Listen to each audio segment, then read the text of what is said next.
Another episode of Welcome to the SEC. Chris Doring, I'm Peter Burns. We're in front of Alex Golesh's house, and there's a movie van as well there. Do you? I had no idea. Nobody gave me a heads up on this at all. Yeah. Well, we're gonna sit down with Coach and talk a little bit about his journey. Yeah. Oh, hey, let's grab a box, boys. Everybody's doing a little something around here. Oh, okay. I'm taking the lighter box. I'll be honest with you. I'll get the deep squat there. Yep. Yeah, you got big legs. Yep. All right. Use your legs. All right. Appreciate Here we it. go.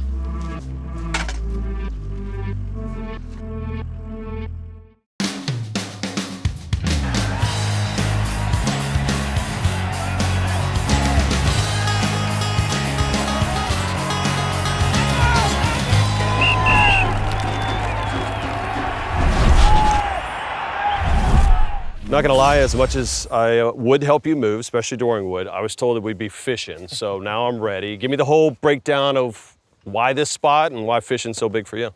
Man, my little man absolutely loves it. And he loves it more when he catches stuff, but it's kind of been our thing, man. Just me and him.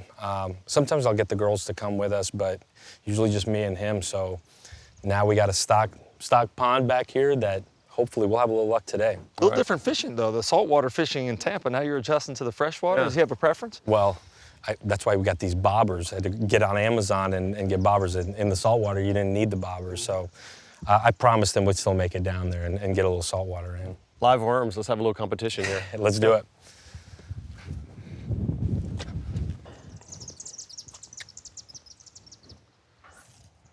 That's terrible. Thank you, I appreciate that, Coach.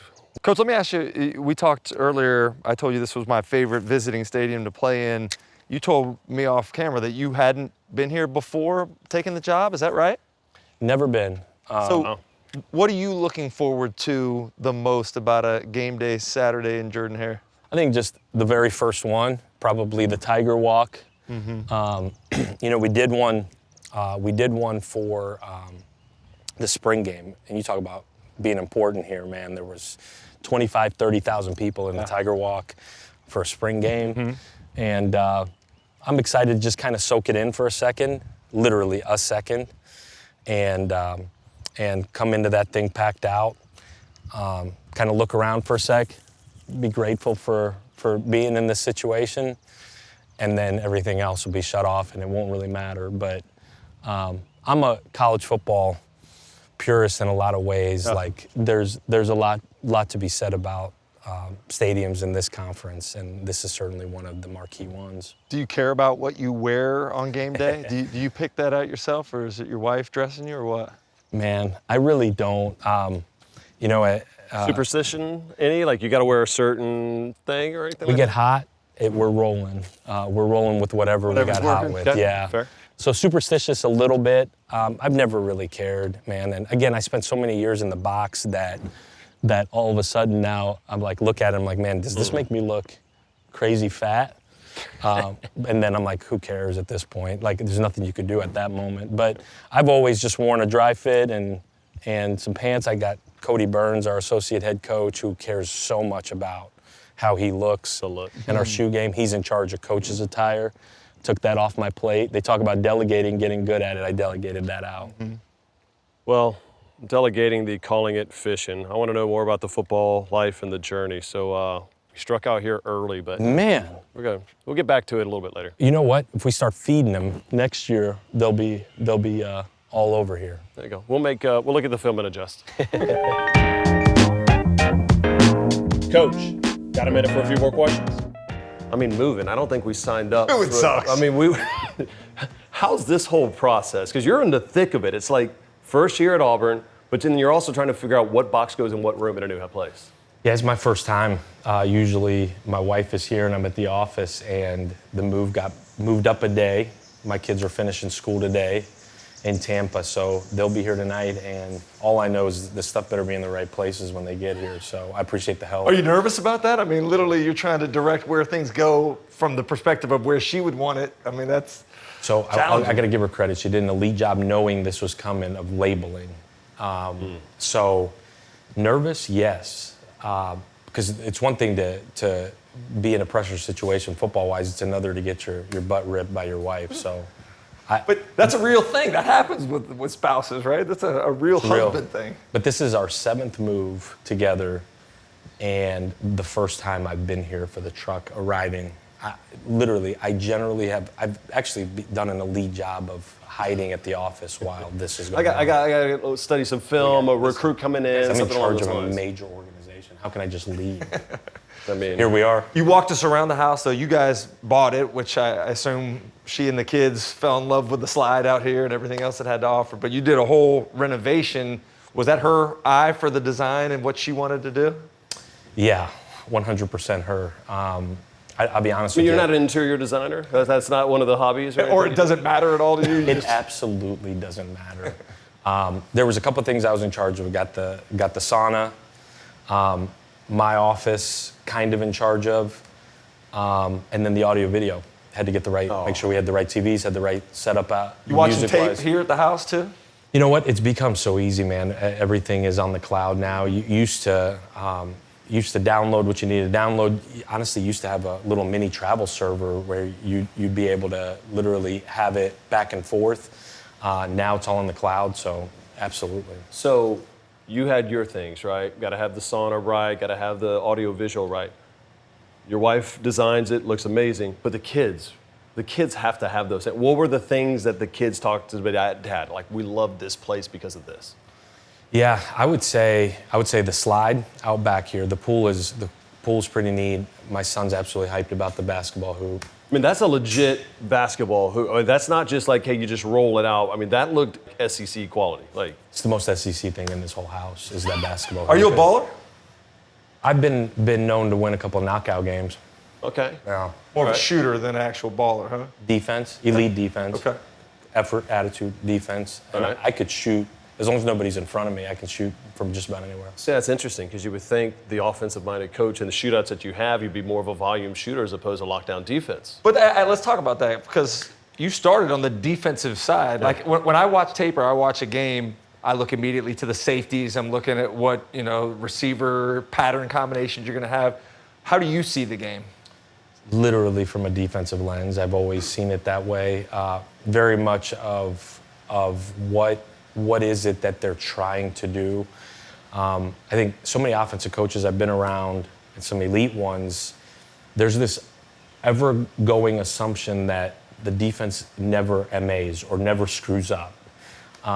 It's like, man, like, what are they doing here? This is so unique. Like, man, like, those kids bust too, man. Just like the offensive kids bust, they bust too.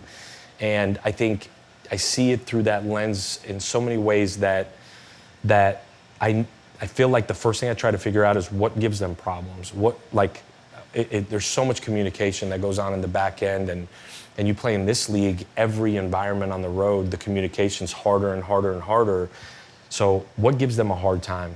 Where do they have to communicate? Stacks, bunches, motions, unique alignments, tempo, tempo in every way. And so I think everything for me always starts with, man, like what gives them a hard time on top of what are the matchups? Like, the first thing I do is find the weak link. And so you figure out how to attack it, but I very much see it through a defensive lens.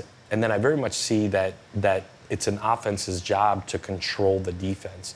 So many offensive guys that I've been around, studied, react to the defense. Like, this is what the defense is doing, so this is what we're doing. What we do offensively, and I truly believe this, we force the defense to adjust to us. And I think when you can get them to adjust to you, you can control what they do. Let me follow up on that. You said weak link. Is it a player or is it something they do schematically that you see as maybe not sound? Yeah, I would say both things. The first thing is the player. Like, you got to figure out who are you trying to attack. Up front, who do you want to read up front? Who do you want to pull for in the run game? Who's an issue in the protection world? Like, that's where it starts. On the back end, it is who's the matchup? Like, how can I put our best guy on their worst guy in the most space with as little time for them to adjust as possible? That's, to me, is offensive football 101. If you can find the weak link. The scheme part is secondary. Like, it's still players, formations, plays. That was Matt Campbell 101. If he drilled that into our head, and Larry Karras drilled it into his head for a really long time. It's no matter what the scheme is, it's players, formations, plays. So the player, the matchup, and then not just the matchup, but what matchups are bad for us. And then it's the formations. What does give them conflict? What makes them communicate the most? And then the plays are last. I think a lot of people can draw plays. It's the ability to sync the players with the formations to then get you to the right stuff. So it's fascinating. So you almost reverse engineer it of the fact of, hey, defensive-minded guy, what are we going to approach it from that angle? When was that switch? When was the switch to being like, hey, I'm not a defensive guy. Like now I know what the defense are going to bring to me. I'm an offensive-minded guru, and that's basically where you're at now. Guru, can we write that down just as we head into the season here, as we head into year one? Remind the fans. Listen, I remember watching those offenses with Tennessee, 21, 22, the beatdown of Alabama. That's guru type stuff. So like, what was that first time that you're like, no, I think this is my call?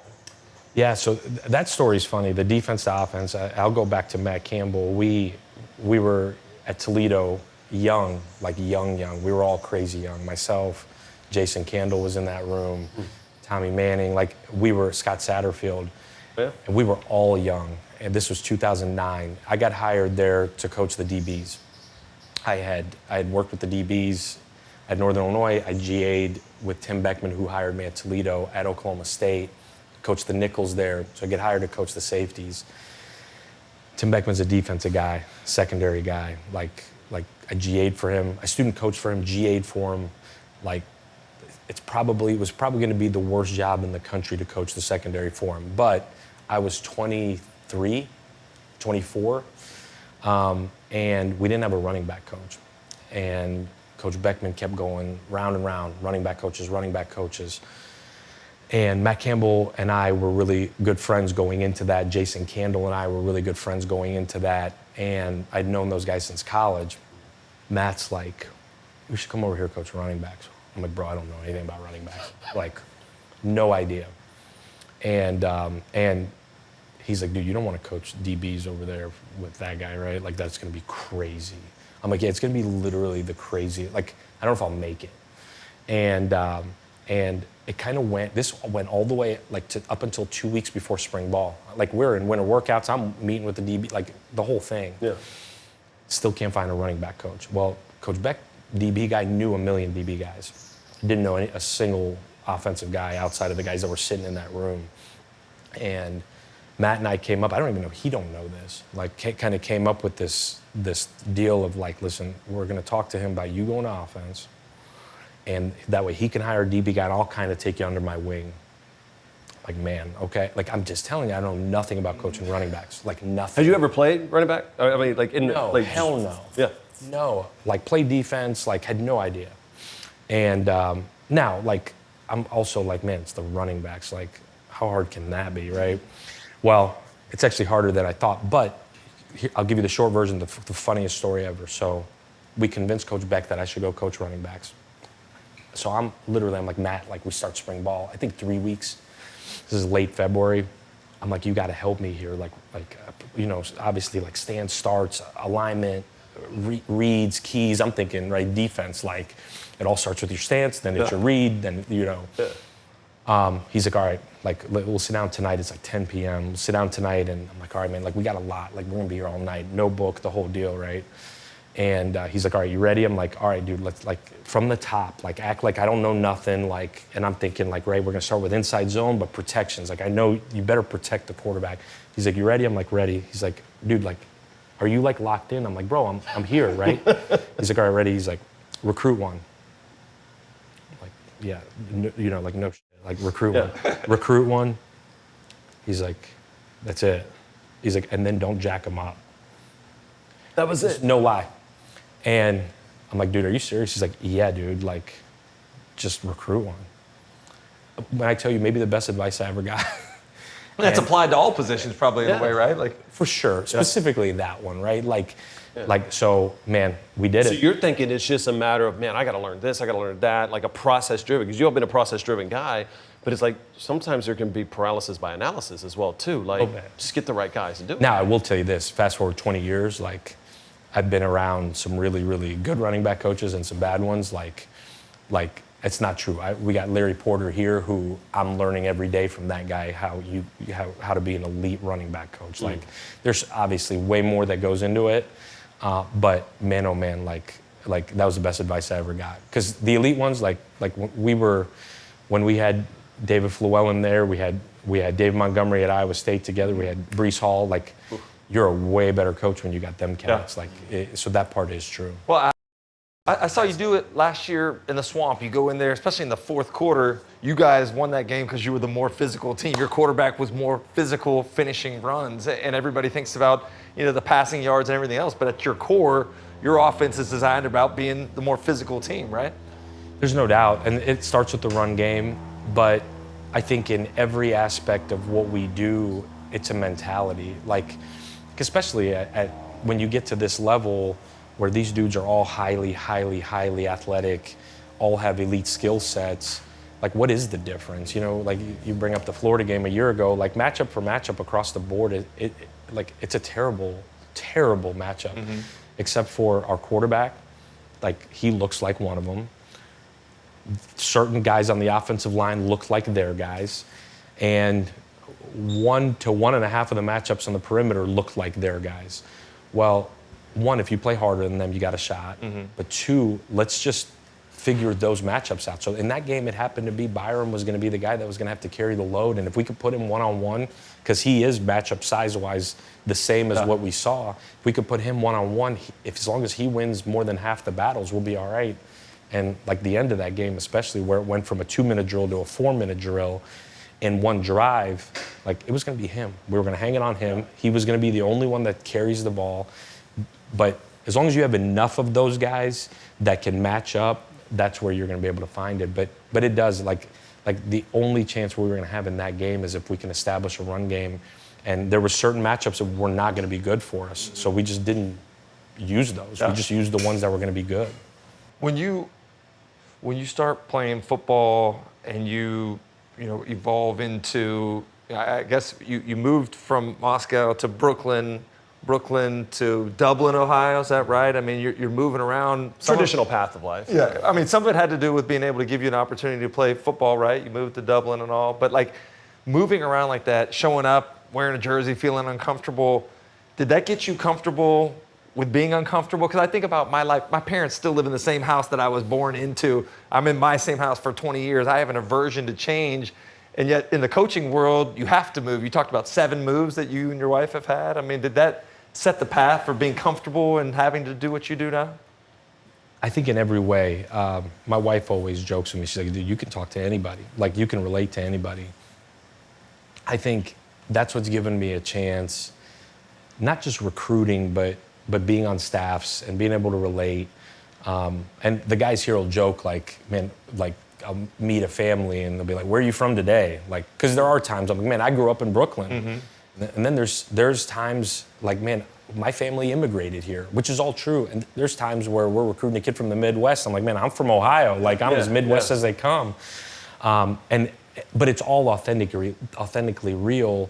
And we've gone through it with our daughter and certainly our son, but my daughter, we moved her in middle school. Like, that move was miserable. But man, Why was it miserable? Man, that first 6 months, you talk about like hard for that girl, but she's a dog. Like, she just stayed the path and tried out for cheerleading, made cheer, like just kept showing up, and now she's got 4 or 5 girls that are like their best friends in her whole entire life. And now we're moving, and she's got a bunch of girls that are super awesome that she's tight with in Knoxville. That Tampa was great because people just show up and they're like, man, like, we'll visit for the weekend. Like, it's a great place to visit, especially we got a free hotel here in the house. Like, this is easy. Done. But now she's got friends in Knoxville. She's actually got some friends in Ames, Iowa that would visit. Now she's got these friends in Tampa that are going to come up here and visit. But I think, like, this move, she's like ready. She's like, and she came up here, stayed a week with me and tried out and made varsity cheer. Like, she's geeked. These girls here have been like incredibly sweet to her, which they've all DM'd her on Instagram. Like, they made her feel at home when she was here for the tryouts. Long-winded, but like, it's made her so personable. Like, this girl knows how to adapt. Yes, she'll walk up to anybody like, hey, I'm Corbin Howard. Like, I'm like, yo, man, like, that's impressive for a 14-year-old kid. I think the same way with me. Like I can talk to anybody, I can walk up to anybody and have a connection point. You know, like kids will walk into this house. They walked into our house in Tampa, like, yo, coach. I'm like, no, man, like you should see the place we grew up in Brooklyn, like above the bodega. Like I took my kids there. How many square feet was the first place? Me and my brother shared a room, and we used to have curtains on the door. There was no door, but curtains, because you had the window air conditioner, and you couldn't let the air out. Like if you opened the curtains, you were getting your butt ripped. It was all gone. I took my kids to our last apartment we lived in, and we pulled up. I'm like, guys, like, this is it. Now we stayed at the Marriott Marquis in Times Square, went and saw Lion King and all that. They're like, Dad, like New York's sweet. Yeah. I'm like, I'm gonna take you to Brooklyn. Let's roll. Yeah. And I took them, and I'm like this is a byproduct of a lot of work. Like where we came from wasn't that, and I'm proud of it. Like I'm not hiding anything, but I think that path and I think that journey has certainly helped me be able to adapt in situations, been able to help my kids adapt in every situation. I think I heard you say your parents immigrated with $100 each, and I'm curious, like, I'm sure a lot of this has to do with giving your kids a better life than maybe what you experienced when you were young, but at the same time, how do you keep them hungry and driven and not suffering from 3-car garage syndrome? You know, like, it's a balance, I have to imagine. Man, you talk about having conversations, me and my wife all the time. And listen, when you say better life, like my parents were incredible. They sacrificed everything. Like we had a great life in Russia, as I'm told. $400 show up in Brooklyn. My dad's driving a box truck. My mom cleaning houses. Like we had a great life. We had each other. I learned how to work. Did you ever feel like you needed like you wanted for anything? No, I think, man, like see kids got cleats, like man, it'd be sweet to have those cleats. You would, man, I wanted a Nerf ball, and my brother and we were good, man. Like Nerf balls were legit. The Nerf balls were legit. Yeah. I think as we moved to Dublin and you saw a different class of what it was, I don't think I ever thought I wanted for anything. I think I was like, man, like people have, through work, have opportunities that are different. So we had a great life. Like we didn't have a ton, but I don't know that you need a ton. And that is the point, I think, with our kids, that we do struggle. Like my son's like, Dad, we got to go get a new bat. I think where we get caught up, I get caught up, and guys that I'm close with in the profession, I think you more so than the 3-car garage syndrome, you feel like this absentee parent syndrome to where you're like, man, I'm not around. I think the struggle is always, and I've gotten better as I've gotten older, of being present when you are around. And I would say I've gotten better the last probably couple of years of my life of, man, when I'm home and I get to play catch with my kid or I get to take him to practice, like you appreciate those moments more. I've done a better job of putting phone down and honestly playing NCAA with my son. Like. Does he play? What team does he play? Well, for a while there, it was South Florida, and then I was home for spring break, and it wasn't their spring break. So we were like, different story. But at night, he's playing with Auburn, USF playbook offensively. Oh, no kidding. He's like, man, we got to get these splits right. Like the tempo's got to get adjusted. Like, what are we doing here? But now it's always Auburn and it's always USF playbook. He's like waiting for this new one to drop so the playbook gets adjusted. But yeah, to answer your question, I think more so being present and making sure that they know that, man, they are blessed, they are fortunate, but this is a result of work. I joke the Shaq interview from a couple years ago where Shaq, somebody asked him about his kids being rich. I don't know if you guys remember that, and he's like, they ain't rich, I'm rich. You know, like they got to go figure this out. Yeah. And so there's a level of humility. They see us work. I think that's the biggest thing that's maybe a little bit different. Like, they see the work. They know, they visit us in the office. They come up for fall camp, grab a lunch, and they know we got another 14 hours ahead of us. Like, and that, I think my wife does an incredible job of like, listen, you have all of this because of the work that your dad puts in and I put in. our wives are like, they work just as hard, different, but just as hard. Yeah. And so, like, don't get it twisted. Like, this didn't happen. Like we met, he was making $800 a month, and we were putting money in envelopes to be able to pay back loans. Like this didn't happen overnight. So even though you got the new bat and the new glove, like, it's a because of the work that was put in. How did you and Alexis meet? Man, so I got to Oklahoma State. This was 2008, and I was on the defensive side. And our offensive GA, Glenn Ellerby, who's now the offensive line coach at Tennessee, his wife, Holly, literally 1 week into my time there, Holly was up at the office, brought lunch for Glenn, and actually brought lunch for me. And she's like, hey, like, are you single? I'm like, man, like, crazy story, but I am. I know, shocking, right? She's like, well, my friend's coming in town next week. She's single. That was Alexis. And she came in town. We went bowling. Not a whole lot to do in Stillwater. We went bowling and got pizza and hung out that night. And literally 8 months later, I called her. I was like, would you be willing to move to Toledo? She's like, Toledo? No lie, Toledo?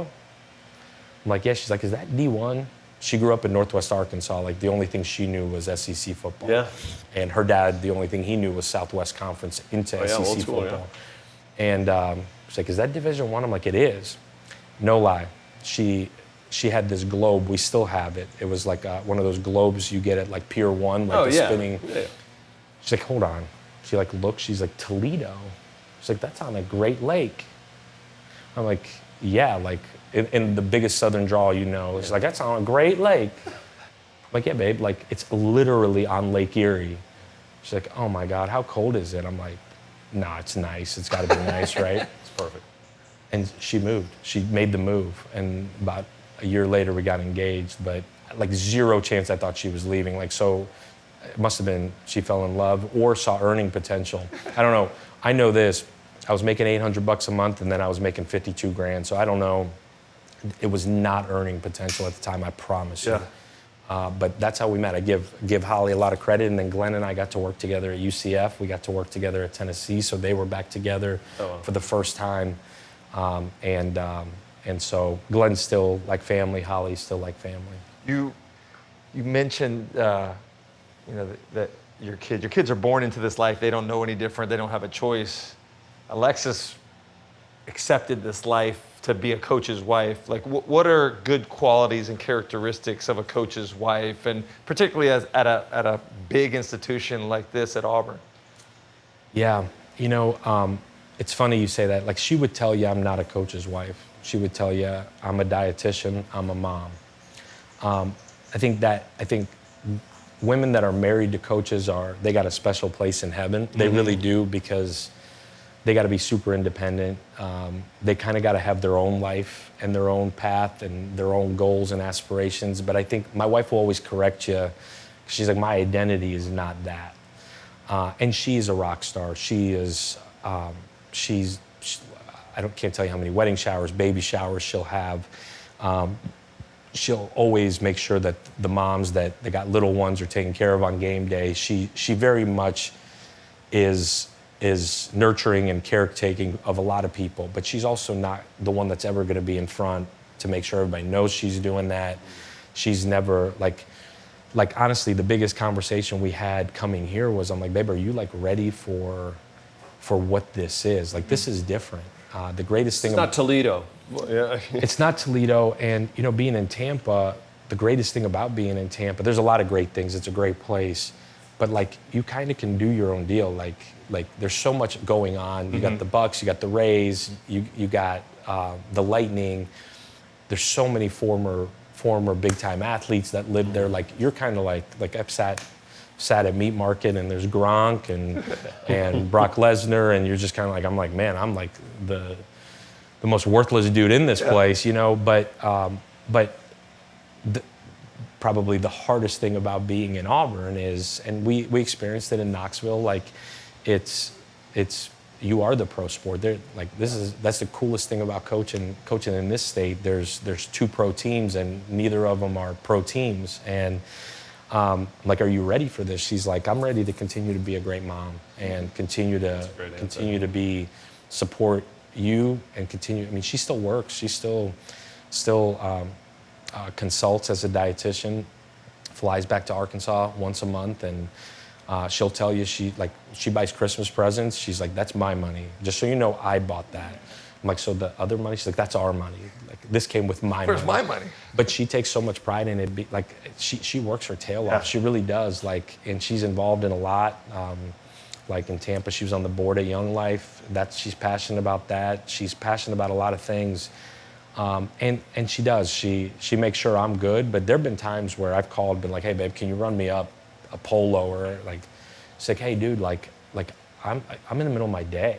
Like, and like, don't you dare be like doing what, Pilates? Like, like I've tried that before. Oh, yeah, no. She's like, man, like I got stuff. I'm doing stuff. Like I'm working. And she really is like, she takes so much pride in that. But I'm telling you, like this whole coach's wife deal. Yeah.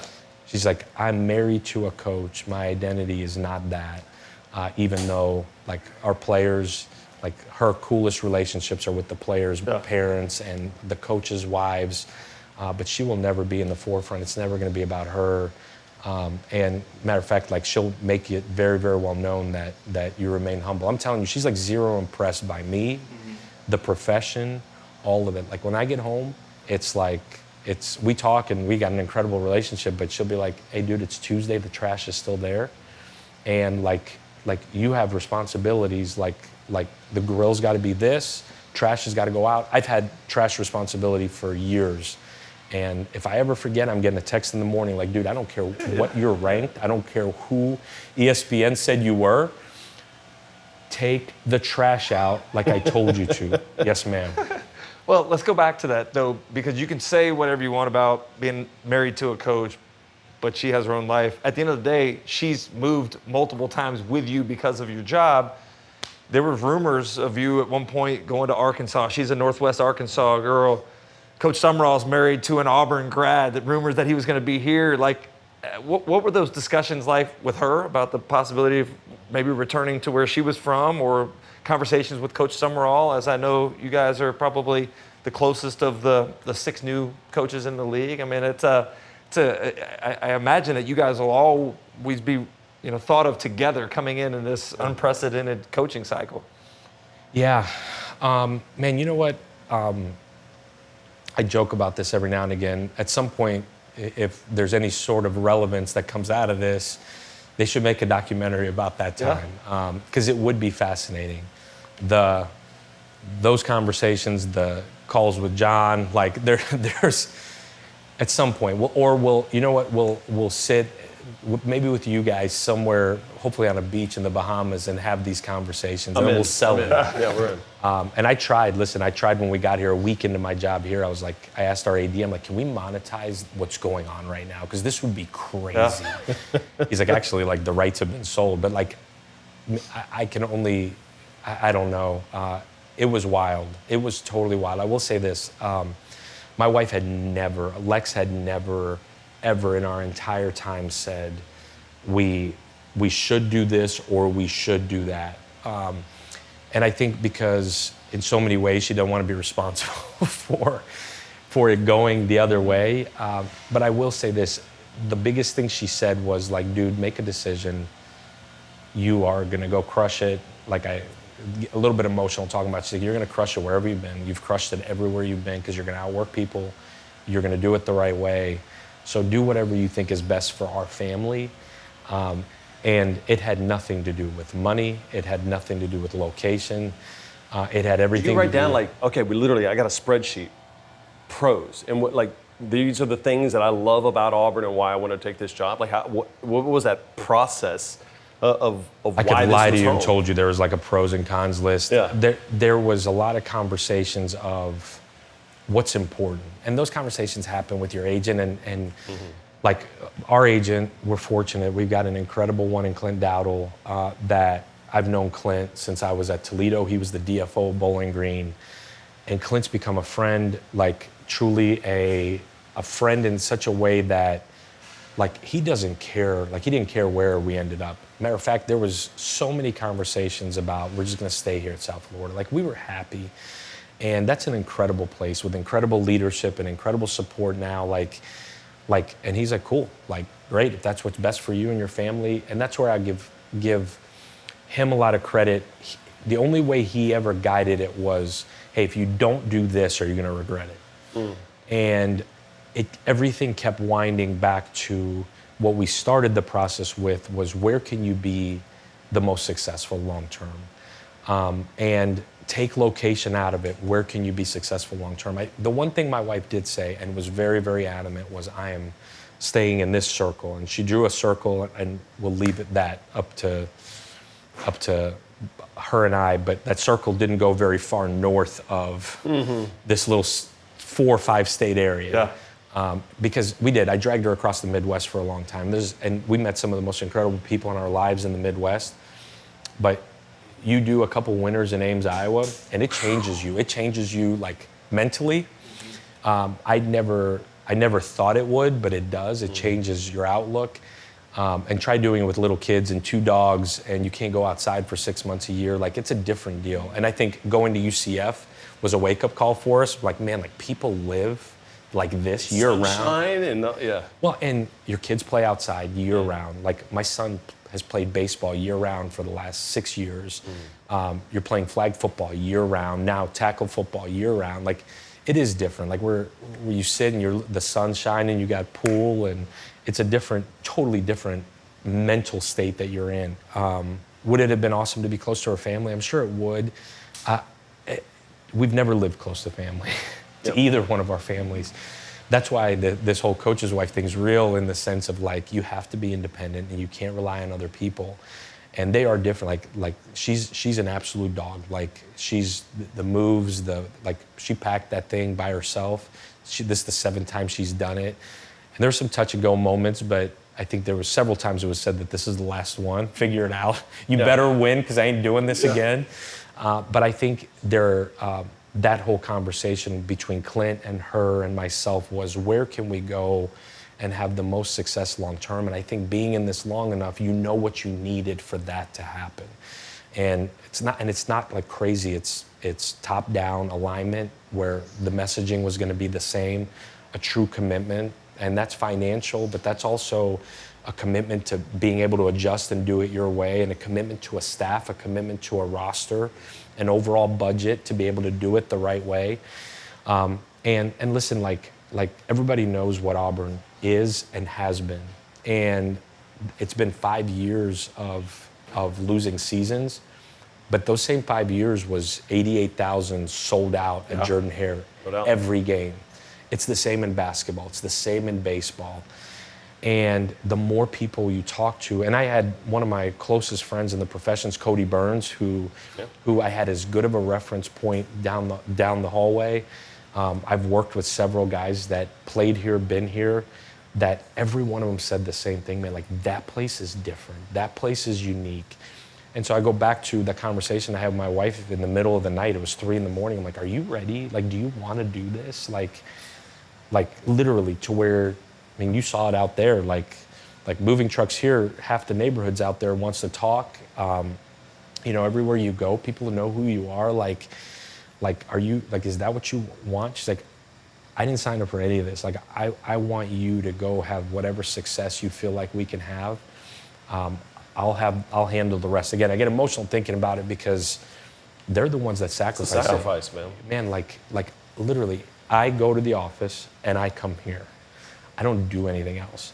And, like, outside of going out for recruiting meals, and as much as I've enjoyed getting to know this community, like, I don't take the kids to school. I don't take them to their activities. I'm trying. I'm going to get better. I promise. But, outside of showing up to their games when we can, it's them. They're the ones living it. They're the ones that are involved in the community. And I'm 6 months in, I could tell you this is an incredible community to be a part of, but they're the ones that live it. They're the ones sacrificing it. This is my favorite place to play on the road. Back when I was playing in the SEC, the passion of it. We talk all the time. Remember that Cadillac game where they're playing Texas A&M, hadn't had a great season. Everybody shows up Electric. Still. The passion, the excitement for it. But as you talk about the community, we had breakfast with Gene Chizik this morning. Yeah. Lives here.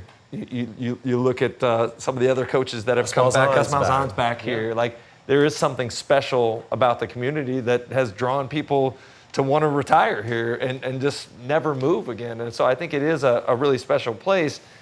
But Chiz told us this morning when he talked to you, or talked about you, he said that's a real dude right there, and I think the authenticity comes through.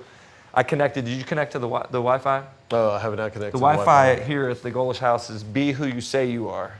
Like, why do you need that reminder of that when it seems that you're as authentic as you are? Yeah. So, funny story on the Wi-Fi name. We did a family text poll on what it should be, and we couldn't come to a common ground. And my wife's like, dude, like everywhere you go around that facility, it just says be who you say you are. That's what you've always said is how you live, how you want others around you to be. It's what you ask of your players to be like. Just make it that. And we had everything from tigers on parade to There was a eagle. whole like group whiteboard. Like everybody threw out options on this group thing. It was started out as a note message, like a note that's synchronized with our whole family, like literally like Apple Notes. And then it led to a text poll, which I didn't know you could do. My wife figured that out. And it was everybody wanted their own. And so my wife spoke up. She said, it's be who you say you are. I don't know, like that to me, I've been around so many incredible coaches, whether I've worked with them, for them, just gotten to know them, and the ones I've always respected are the ones that were the same in every situation.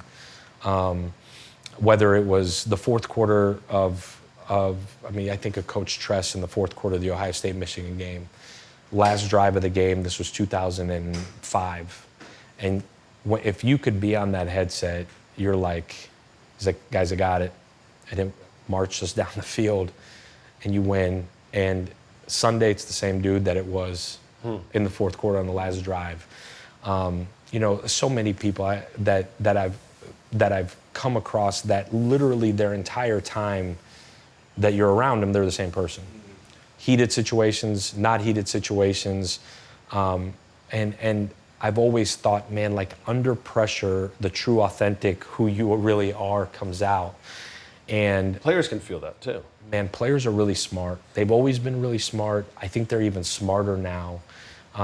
They can see right through BS or an act or, and even outside of our profession, that like the people I've always respected the most are just people that in tough moments, in easy moments, they're just themselves. And I think you got to have confidence to do that. And every situation I've been in, I've just tried to be authentically myself. And I think the older I've gotten, I've cared probably more about my legacy than I've ever thought and like I used to think my legacy was going to be wins and losses and trophies. And I think as I've had kids and I've watched my kids grow up and I've done this longer, it's like, man, like I want to be known as a dude that people can rely on. I want to be known as somebody that people can go to for help. I want to be known as a great dad. I want to be known as a great husband. And I think authentically in that same way, I want my players to be that. And I want my staff to be that. And so I think real leadership is the ability to drive others around you to be the best versions of them. And I think in this climate, it's exposed the people that aren't that. And I think with the players, it's the same. This whole transfer portal culture, everybody's up in arms, and it's certainly different, and it makes things difficult at times. But at the same time, if you are who you say you are on the front end, and you do what you said you were going to do, then there's not a revolving door. Like the last place I just came from, there wasn't a revolving door of players. Mm-hmm. And we didn't have the resources to break them all off. Yep. But when we recruited them, we told them what it was going to be. And fast forward to being here, it's exactly the same. And so, I think this be who you say you are mantra, it can be taken a lot of different ways, but to me, it truly is, if you say you're something, be that. If you say you're a leader, then lead in the toughest moments.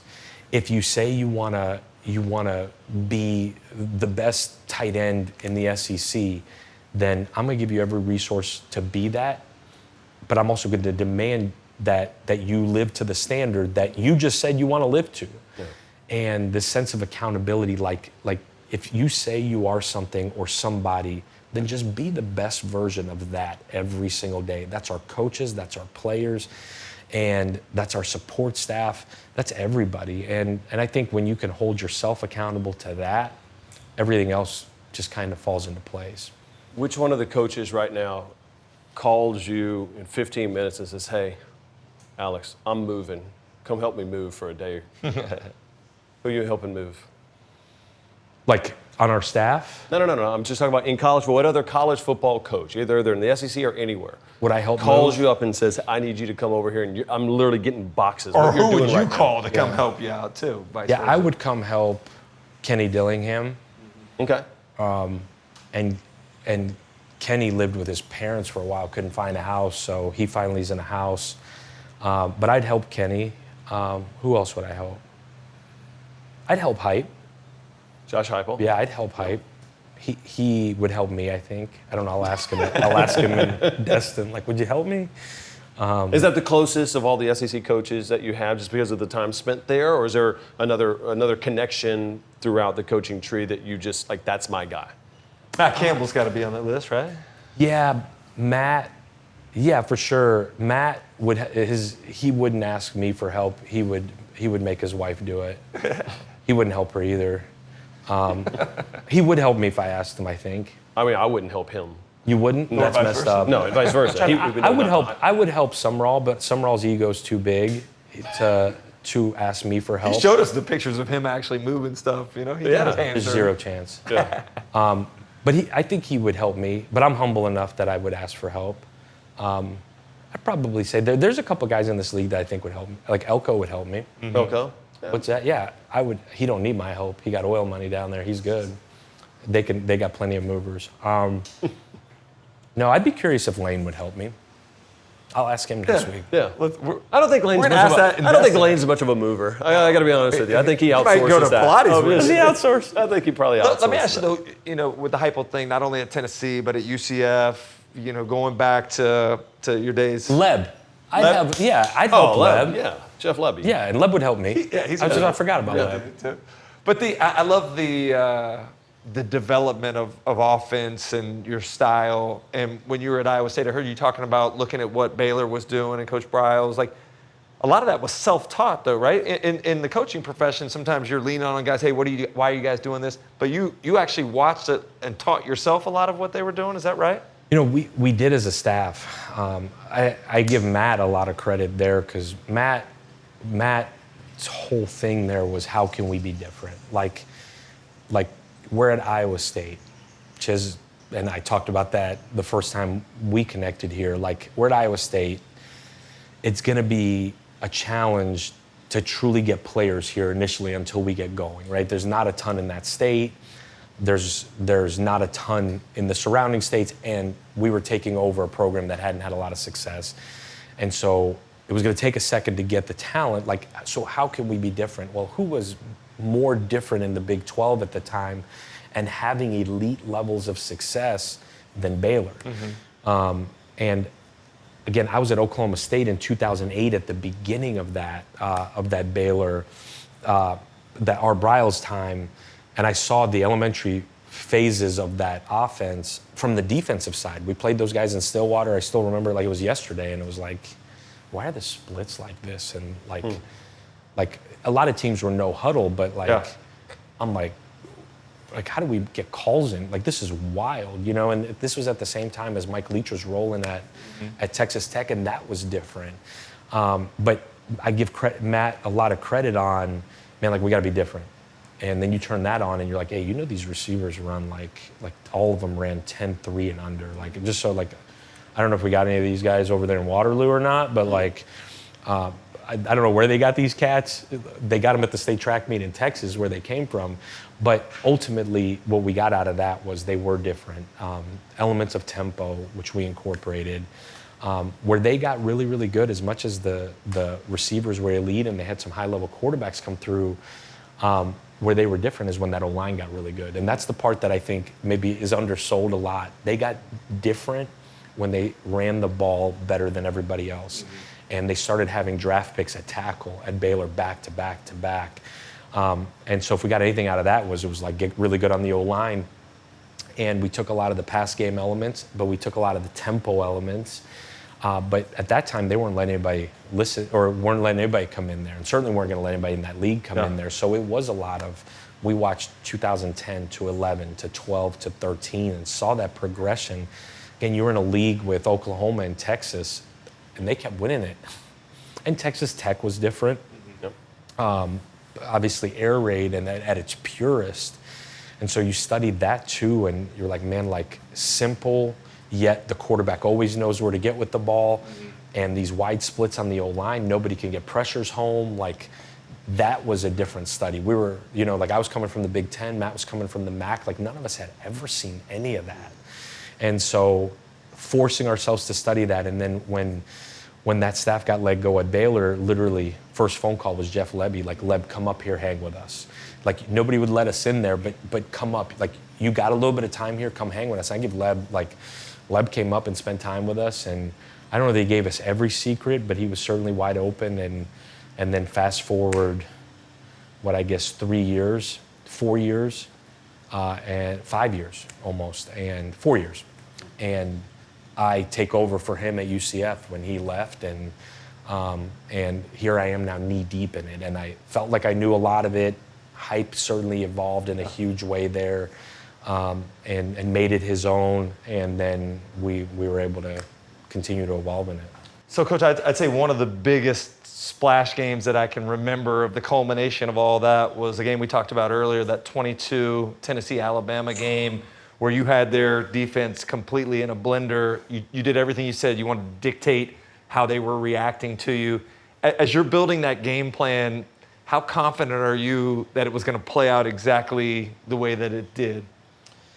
Yeah, that defense in the league at that time, there was offshoots off that defense. I felt like we kept seeing it. And at that time, Florida was the same, Georgia was the same, A&M same. Like, there was offshoots off of the Saban tree that were very, very similar. So you felt like you were game planning for the same team over and over and over. And there was some aha moments in that week of, man, like our matchup was going to be Jalen Hyatt. Yeah.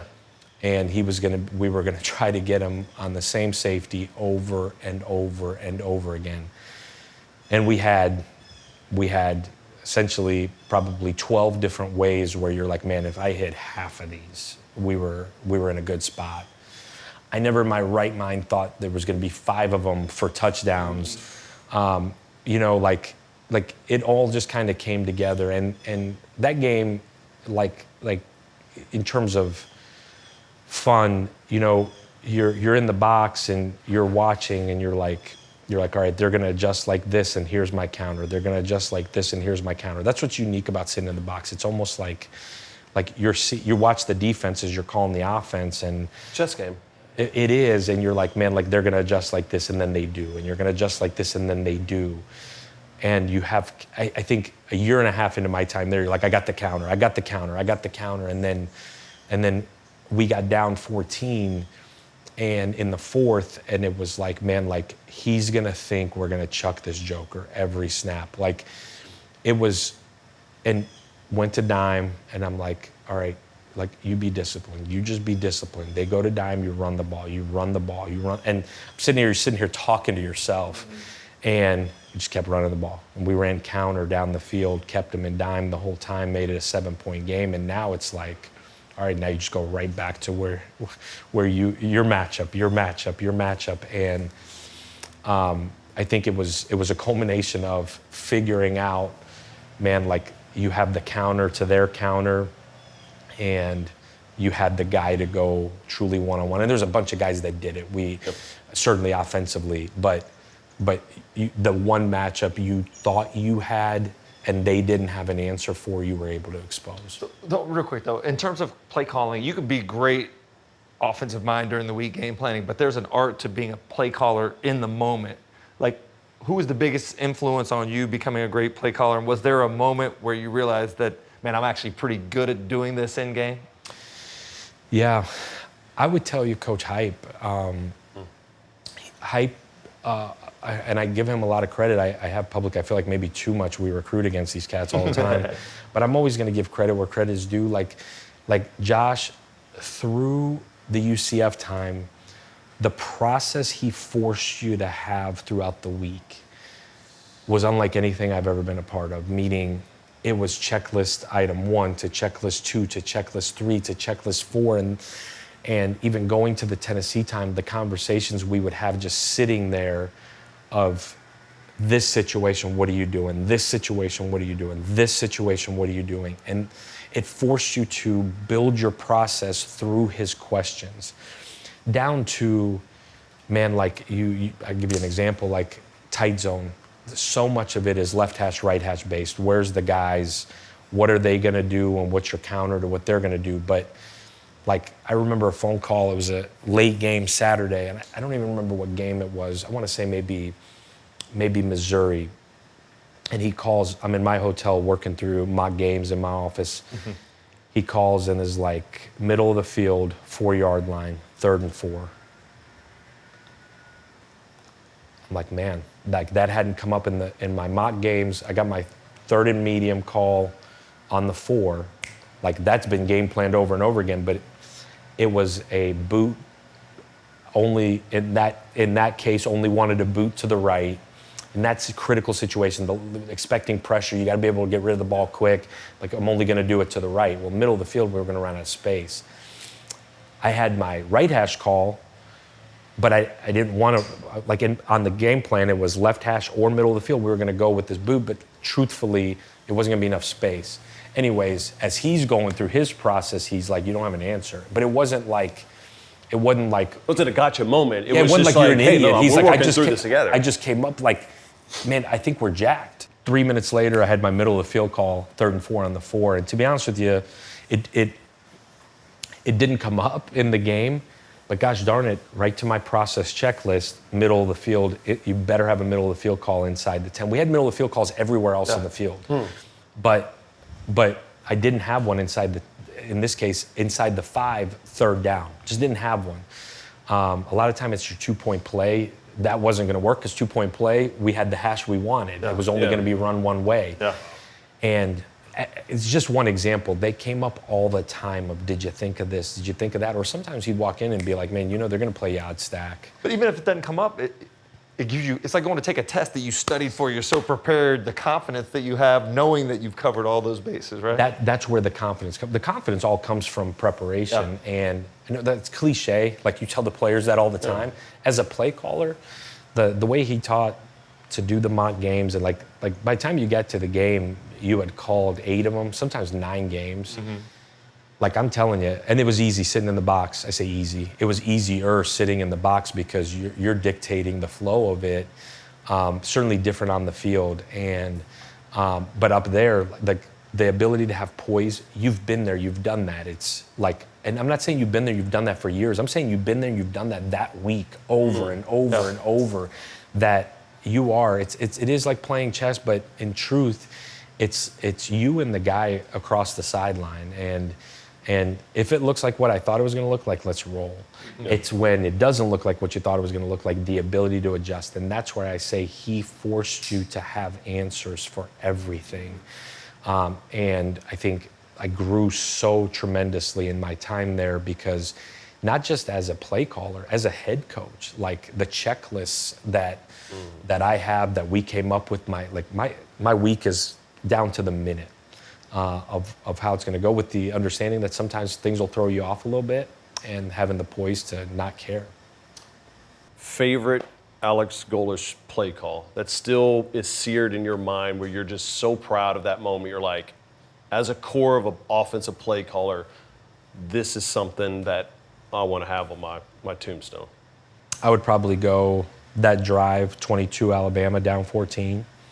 The poise. I wouldn't say the play call, one play call, but the poise to to run the ball down the field when they had 6 DBs out there and you knew they couldn't stop it.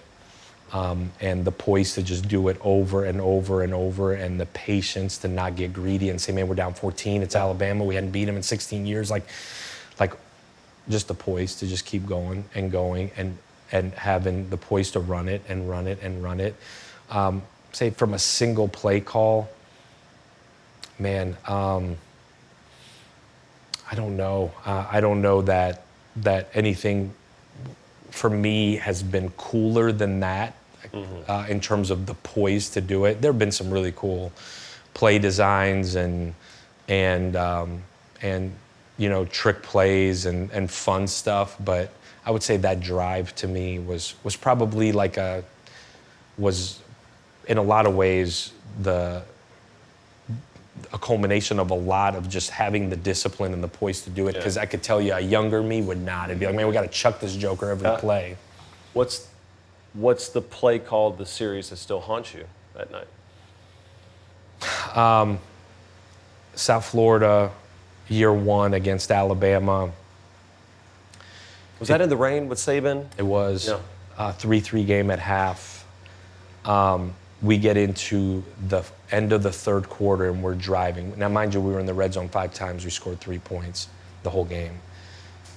We're driving, and you know, like Byram had a day. We're moving the ball up and down the field. We couldn't score in the red zone, and that's where the matchups, the field condenses and the matchups show up.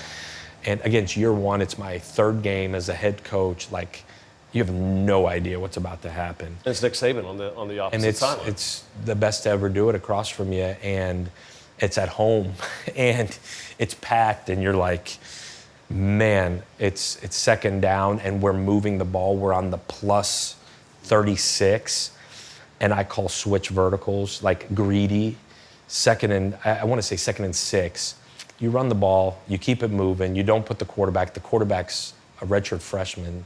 You don't put him in that situation. Like, you just don't. It's idiotic. It's selfish. It's greedy. And I'm like, man, we got to score. If we score here, we go up 10-3 going into the 4th quarter against Bama at home. Like we are controlling the game at this point. I throw switch verticals, knowing like you really couldn't hold up, and it was going to take a second to develop. And Byron throws a pick. I mean, he let it go as he was getting hit, and he comes off the field. I'm like, B, I just put you in the dumbest situation I ever could. And so as much as I learned not to be greedy, the year before you still got greedy there. Mm-hmm. I got greedy, and I wanted like a knockout punch. But it's the 3rd quarter. It's 2nd and 6. You're about to be in the red zone. Like, why do you need to throw a knockout punch there? It's part of the process of learning, right? Yeah, except you're doing it in real time against Alabama. You know what I mean? Like, but it's almost when you call that play, you're almost telling your quarterback, all right, I need you to make a play, and a young guy forces it there because he feels like he's got to respond for you. Yeah, but that's idiotic to force the young guy to feel like he's got to force it. And he had been poised and under control, and like didn't do anything. Like he had truly not put us in a position where the ball was going to be in jeopardy until then, but had nothing to do with him. Everything to do with the play call. Like you call switch verticals to throw switch verticals. And literally, when he came off, and I told the whole staff, I'm like, I jacked this moment up because they go score now. It's 10-3, and now we got to go put a drive together again, where you were right where you wanted to be going into the 4th quarter. And so we go into the 4th quarter down 10-3 instead of up 10-3, and it's a different ball game in a lot of ways. I would say that one I wish I could have back. Last one for you is we welcome you here to the SEC, back again. Back to the SEC. Back to the SEC. If we're talking about Auburn football and what Alex Golesh has done, what are you hoping we're talking about a year from now? Laid a foundation for a football team that has an identity, a football team that regardless of what the record is, and trust me, I want to win them all, and I want to win them all by a large margin, and I want to win them all in year 1, and there's not going to be anybody that's going to work harder to do it. But I want at the end of it for our fan base to say we have an identity, and that identity is that we are physically and mentally tough, we're the most violent football team on the field every time we step out there. And we are as detail-oriented of a program as there is. We make good decisions. We play really, really smart. If that's our identity after year one, then we've laid a foundation for something elite to happen here. And I understand the pressure of it. I understand the impatience in this day and age. And we're going to do everything in our power to go win every single game. Our process to building this identity is the only thing I'm focused on. Because I think if we are that, the outcome will be what the outcome will be. But that's job number one. And it's been job number one since we got here is when you haven't had success at the rate you needed to, there's an identity missing. And the more people I meet, the more former players I meet, and this is from Bo Jackson to Takeo Spikes to Cam Newton to Ronnie Brown, like that's all they ask for is an identity. Auburn football. You run the football, you play elite defense. The elite football teams here have done that. They've run the ball, they've played elite level defense. And man, like that's right up my alley. Well, Coach, thanks for welcoming us in and welcome to the SEC. I appreciate it. Thank You you got so it. much. Where are you going?